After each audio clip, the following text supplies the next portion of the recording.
How's it going, guys? It is March 30th, 2:53 p.m. Doing a couple vlogs here before I have to go into work a little bit later on today, in about an hour or so.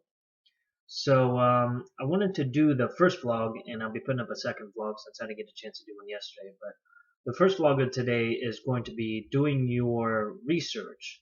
Um, so that applies to a lot of different things. I like to use this analogy though whenever I go through the car buying experience. I do a ton of research. Just to give you an example, I will research the gas mileage. I will compare it to other vehicles within its class. I'll research, kind of pretty much pick out the monthly payment that I'm comfortable with. Um, I'll research down to the model, color, um, everything there is to know about the car. I try to make sure that I know it. I will read reviews on it, see what the pros and cons are, see how it fits within my budget, if it's realistic, other things to consider like insurance.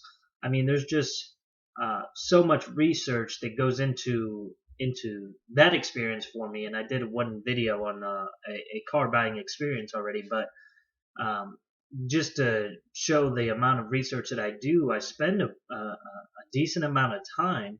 Like we're starting to look at, replacing my wife's vehicle next year. Her lease is up, but we're already trying to get ideas for what to get her into if we decide to stay with brand loyalty and remain within the same brand that she's currently in, or decide to switch brands depending on issues that may or may not come up in the future. So there's a lot to consider and a lot that I'm looking at and a lot that I'm comparing. And I mean, that won't even be till October of next year, but I like to get a jump ahead and do my fair share of research before I get into any large investments, such as vehicles. Even when it comes to small investments, I'll do a fair share of research. I probably won't spend as much time, but when it comes to larger purchases, I absolutely spend more time. I try to balance that ratio if it's, the investment or the purchase price to time I spent investing into researching it.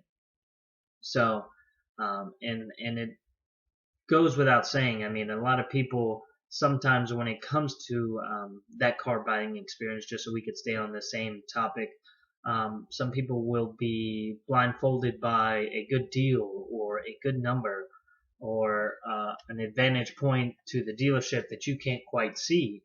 I mean, I will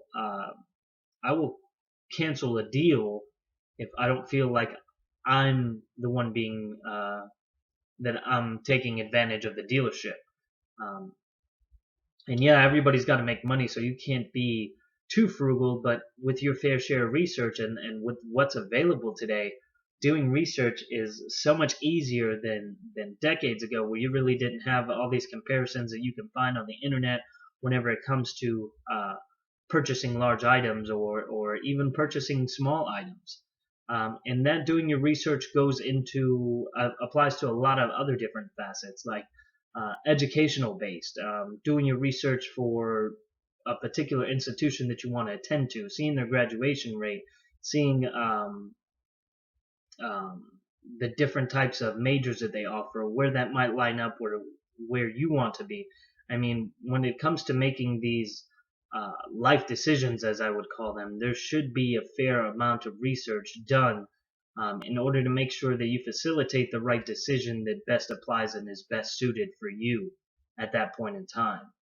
So that'll be it for today's vlog. I'm going to try to keep this one short. I'm sure you guys get the gist of it. Just do your research whenever you make these big life decisions and let it trickle on down into the smaller decisions. And you'll see that after doing your fair share of research, that it really puts you more at ease with the decision you made, and you feel like you exhausted all your options and went with the best decision. And sometimes that decision may not be as clear cut, like I talked about my car buying experience where I was so dead set on a particular vehicle, and when that didn't work out for me, I readjusted, adapted, and ended up getting a vehicle that was completely different from the original one I was looking for. It was just better suited for us and my family at that point in time. But you always have to keep your options open and do all your research whenever it comes down to that point. So that'll be it for today's vlog. I'll be putting up a second one here shortly. But I appreciate you guys watching, liking, commenting, subscribing. I'm up to 54 subscribers and actually getting a lot more likes on Twitter and the different feeds, getting some comments now. And it's really exciting. I'll be putting up a end of the month vlog or beginning of the month vlog. I haven't decided what day to do, whether tomorrow or the 1st. I just may combine the two. But we'll see. And that'll be a good reflection as to the things that I had set forth in the month past and the things that I look forward to do in the month coming. So stay on the lookout for that, and I'll see you guys on the next one.